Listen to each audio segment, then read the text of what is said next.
unacholazimisha, kwamba anasema anachokupa Mungu ni bora sana kuliko kile unachokitaka au kile unachokilazimisha au kile unachokiomba.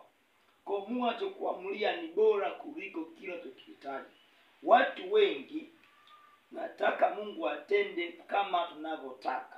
Hatupendi Mungu atende kama anavyopenda mwenyewe. Na kwa kuwa Mungu ameturuhusu kwamba ombeni na mtapewa, tafuteni na mtaona, bisheni na mtafunguliwa. Kweli Mungu ameruhusu, lakini pia Zaburi ya 57 pia sema nitamuita Mungu aliye juu, Mungu nitimiziaye mambo yangu. Niruhusu kuomba mambo unayohitaji kweli. Lakini pia ni vizuri uruhusu mapenzi ya Mungu yatimie kwenye maisha yako, badala ya kwamba kumlazimisha Mungu atende kama unavyoona kwa akili zako au kama unavyoona kwa matakwa yako. Mfano, wewe ni kijana, umefika wakati wa kuoa, au ni binti kwa wakati wa kuolewa, unamuona mwanamke, mfano unasema Mungu ni mwanamke yule pale, umeshamuona. Wewe kijana unaomba kazi, Mungu nipe kazi yenye kampuni ile pale. Umuombi Mungu akusaidie yeye mwenyewe, akupe kazi au akupe mke ambaye atakufaa. Hauruhusu mapenzi ya Mungu, wani bado unajipambania mwenyewe.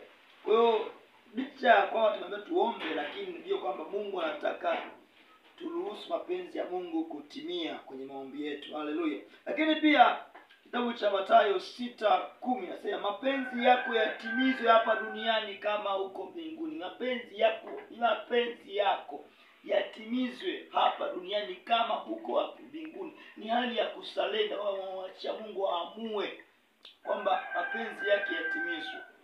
Si mapenzi yako wewe, mapenzi ya Mungu. Kuna watu wengi ni kinyume na mapenzi ya Mungu. Mwisho wa siku tunaangamia. Nikwambie ili upate faida ya maombi yako, ruhusu mapenzi ya Mungu. Omba Mungu afanye kama apendavyo. Maana Mungu hakosei. Mungu akisema anakupa kitu ni cha faida. Ila mengine tukiyalazimisha, Mungu anatupa, lakini mwisho wa siku tutaangamia.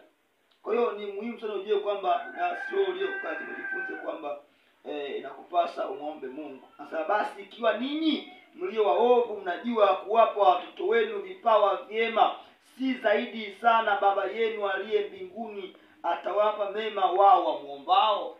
Kwa hiyo unajifunza kitu kwa Mungu anapenda sana kutujulisha kwamba ye Mungu anaweza anatuwazia mema, anaweza kutupa mema.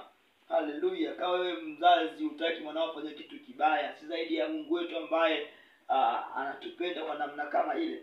Kwa hiyo ujue kwamba pia anasema kitabu cha Luka 20 anasema akisema Baba, ikiwa ni mapenzi yako uniondolee kikombe hiki, walakini si mapenzi yangu bali yako yatendeke. Kwamba ni hali Yesu anaongea maneno haya kwamba sio kama mimi nipendavyo bali kwa mapenzi yako. Lakini kama ni kwa mapenzi, yani anaruhusu mapenzi ya Mungu yatimizwe, sio kulazimisha. Okay, ndio jinsi kama hivyo. Kwa hiyo ni muhimu mtu wa Mungu unapoingia kwenye maombi au tunataka kwa ndani, ruhusu Mungu aamue ili kwamba upate faida ya maombi yako unayoyaomba. Watu wengi pia watu kiomba sana, unaomba kwa nguvu nyingi, unataka Mungu akutendee kwa wakati wako wewe, roho Mungu akutendee kama unavyotaka, lakini umwachie Mungu akakupa kwa wakati wake. Utaki Mungu akupe anachotaka yeye kwa ajili ya faida yako.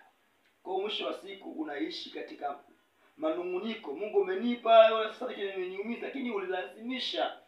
Kwa madhara ya kuomba upewe sawa na mapenzi yako madhara yake. Utapita mapito ambayo umejisababishia mwenyewe, yani badala ya furaha unapata karaha. Kwa kuna madhara ya kuomba upewe sawa sawa mapenzi yako, kuna madhara. Kwa utapita changamoto ambazo ukupaswa kuzipitia, badala ya kukuletea furaha na kusababisha ni changamoto au karaha. Haleluya. Kwa ni changamoto ambayo ni muhimu sana. Mfano kama ni mke au mume umepata, lakini changamoto utakiona cha mtema kuu changamoto yake kwa sababu uliomba sawa sana mapenzi yako. Okay. Zaburi ya 106:3 nasema naye atawapa kile walichoomba, lakini akapeleka maradhi mabaya katikati yao, kwamba naye akawapa kile walichoomba, lakini akapeleka maradhi mabaya katikati yao. Kwa imagine